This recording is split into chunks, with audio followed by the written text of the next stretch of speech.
जय श्री कृष्ण। श्री रामचंद्र जी के समान दीनों का हित करने वाला कौन है, जिन्होंने सारे राक्षसों को मुक्त कर दिया। दुष्ट पापों के घर और कामी रावण ने भी वह गति पाई जिसे श्रेष्ठ मुनि भी नहीं पाते। फूलों की वर्षा करके सब देवता सुंदर विमानों पर चढ़ चढ़ कर चले।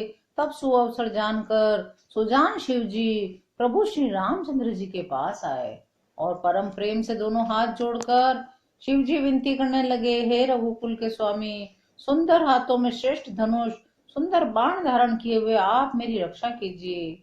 आप महामोह रूपी मेघ समूह के उड़ाने के लिए प्रचंड पवन हैं, संशय रूपी वन को भस्म करने के लिए अग्नि हैं, देवताओं को आनंद देने वाले हैं। आप निर्गुण सगुण दिव्य गुणों के धाम और परम सुंदर हैं। ब्रह्म रूपी अंधकार के नाश के लिए प्रबल प्रतापी सूर्य हैं। काम क्रोध और मद रूपी हाथियों के वध के लिए सिंह के समान है।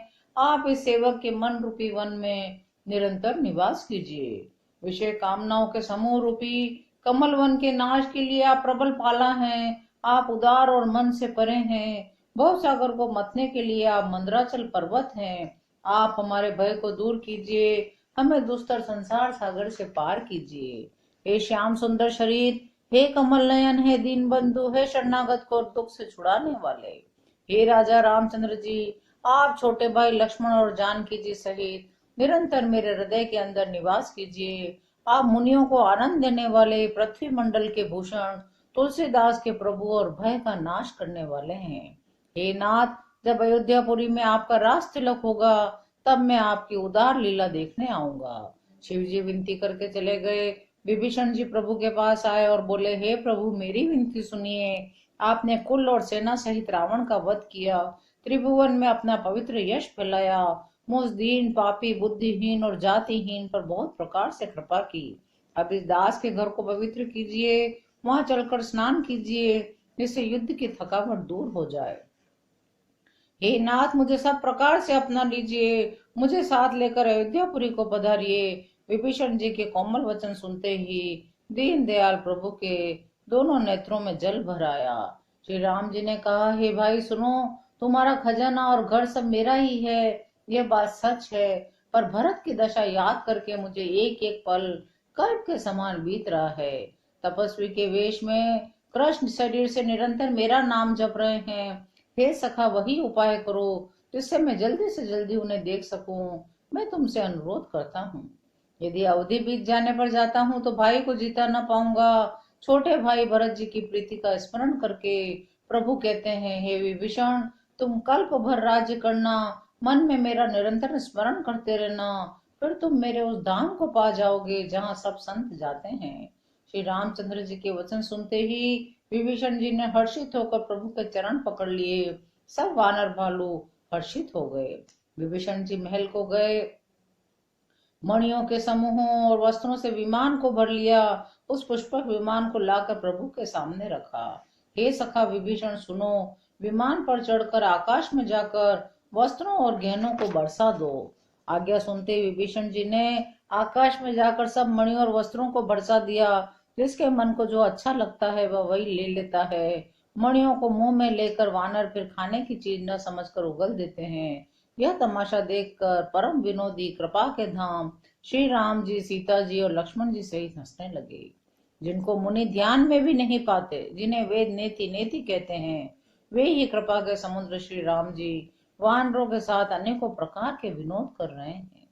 शिव जी कहते हैं, हे उमा, अनेकों प्रकार के योग जप दान तप यज्ञ व्रत और नियम करने पर भी श्री राम जी वैसी कृपा नहीं करते जैसी अनन्य प्रेम होने पर करते हैं। वानर और भालुओं ने गहने कपड़े पाए, उन्हें पहन पहन कर वे रघुनाथ जी को बताते हैं। रघुनाथ जी की कृपा दृष्टि देखकर सब पर दया की। फिर बोले, हे भाइयों, तुम्हारे ही बल से मैंने रावण को मारा है, विभीषण का राज तिलक किया है। अब तुम सब अपने अपने घर जाओ, मेरा स्मरण करते रहना।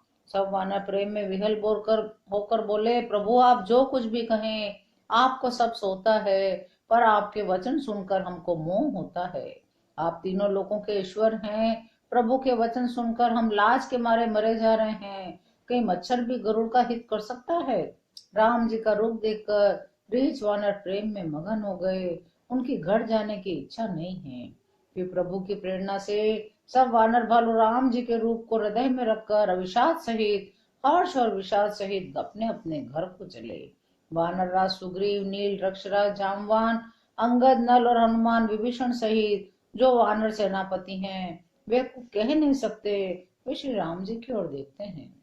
रघुनाथ जी ने उनका अतिशय प्रेम देखकर सबको विमान पर चढ़ा लिया। तदनंतर मन में ही उत्तर दिशा की ओर विमान चलाया। विमान के चलते समय बड़ा शोर हो रहा है, सब कोई श्री रघुवीर की जय कह रहे हैं। विमान में एक अत्यंत ऊंचा मनोहर सिंहासन है, उस पर सीता जी सहित प्रभु श्री रामचंद्र जी विराजमान हो गए हैं। पत्नी सहित श्री राम जी ऐसे सुशोभित हो रहे हैं मानो सुमेरु के शिखर पर बिजली से ही श्याम मेघ हो। सुंदर विमान बड़ी शीघ्रता से चला। देवता हर्षित हुए, उन्होंने फूलों की वर्षा की। अत्यंत सुख देने वाली 3 प्रकार की वायु चलने लगी। तालाब और नदियों का जल निर्मल हो गया। आकाश और दिशाएं निर्मल हैं। रघुवीर ने कहा, सीते देखो, रणभूमि देखो, लक्ष्मण ने यहाँ इंद्र को जीतने वाले मेघनाथ को मारा था। हनुमान अंगद के मारे हुए ये भारी भारी निशाचर रणभूमि में पड़े हैं। देवता और मुनियों को दुख देने वाले कुंभकर्ण और रावण दोनों भाई यहाँ मारे गए। मैंने यहाँ पुल बंधवाया, सुख के धाम श्री शिव जी की स्थापना की। तदनंतर कृपा निधान श्री राम जी ने सीता सहित श्री रामेश्वर महादेव को प्रणाम किया। वन में जहाँ जहाँ करुणा सागर श्री रामचंद्र जी ने निवास और विश्राम किया था, वे सब स्थान प्रभु ने जानकी जी को दिखलाए, सबके नाम बताए। विमान शीघ्र ही वहां चला आया जहाँ परम सुंदर दंडक वन था, जहाँ अगस्त्य आदि बहुत से मुनि रहते थे। श्री राम जी इन सबके स्थानों पर गए। संपूर्ण ऋषियों से आशीर्वाद पाकर जगदीश्वर श्री राम जी चित्रकूट आए। वहां मुनियों को संतुष्ट करके फिर विमान आगे चला। फिर श्री राम जी ने जानकी जी को कलयुग के पापों का हरण करने वाले सुहावने यमुना जी के दर्शन कराए। फिर पवित्र गंगा जी के दर्शन किए और कहा, हे सीते, इन्हें प्रणाम करो। फिर तीर्थराज प्रयाग को देखो, जिसके दर्शन से ही करोड़ों जन्मों के पाप भाग जाते हैं। त्रिवेणी जी के दर्शन करो। यूं कहकर कृपालु श्री राम जी ने सीता जी सहित अवधपुरी को प्रणाम किया। सजल नेत्र और पुलके शरीर होकर श्री राम जी बार बार हर्षित हो रहे हैं। त्रिवेणी में आकर प्रभु ने हर्षित होकर स्नान किया, अनेकों प्रकार के दान दिए। प्रभु ने हनुमान जी को समझाकर कहा, तुम ब्रह्मचारी का रूप धरकर अवधपुरी को जाओ, भरत को हमारी कुशल सुनाना, उनका समाचार लेकर जल्दी चले आना। पवन पुत्र हनुमान जी तुरंत चल दिए। तब प्रभु भरद्वाज जी के पास गए। मुनि ने इष्ट बुद्धि से उनकी अनेकों प्रकार से पूजा की, स्तुति की और आशीर्वाद दिया। दोनों हाथ जोड़कर मुनि के चरणों की वंदना करके प्रभु विमान पर चढ़कर फिर आगे चले। जब निषाद राज ने सुना प्रभु आ गए हैं, तब उसने नाव कहाँ है, नाव कहाँ है पुकारते हुए लोगों को बुलाया। इतने में ही विमान गंगा जी को लांघकर इस पार आ गया। प्रभु की आज्ञा पाकर वह किनारे पर उतरा। सीता जी ने बहुत प्रकार से गंगा जी की पूजा की, फिर उनके चरणों में गिरी। गंगा जी ने मन में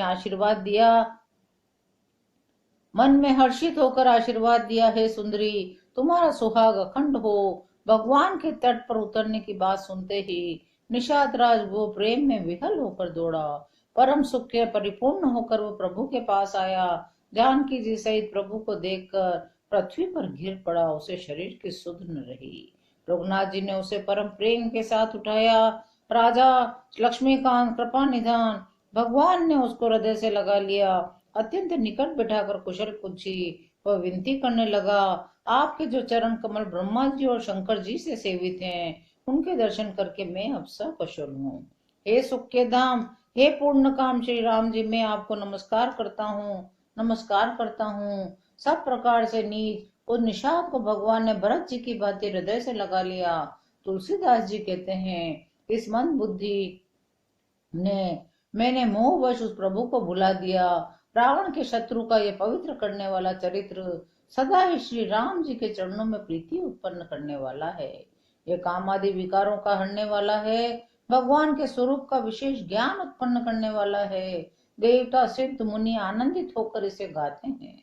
जो सुजान लोग श्री रघुवीर जी की समर विजय संबंधी लीला को सुनते हैं, उनको भगवान नित्य विजय, विवेक, विभूति, ऐश्वर्य देते हैं। अरे मन, विचार करके देख, यह कलिकाल पापों का घर है। इसमें श्री रघुनाथ जी के नाम को छोड़कर पापों से बचने के लिए दूसरा कोई आधार नहीं है। आज हमारा लंका कांड यही समाप्त होता है। शेष अगले अंकों में। जय श्री राम।